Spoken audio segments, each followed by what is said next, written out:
Hello everyone, how are you doing? This is MD Tech here with another quick tutorial. In today's tutorial, I'm going to show you guys how to enable or disable clipboard access on your Android or Samsung smartphone. So this should hopefully be a pretty straightforward process here, guys. And without further ado, let's go ahead and jump right into it. So all you have to do is swipe up on the home screen and select the setting gear button.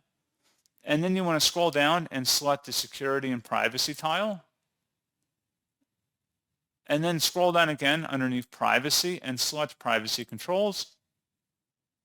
And then scroll down underneath controls where it says show clipboard access, show a message when apps access text, images, or other content you've copied.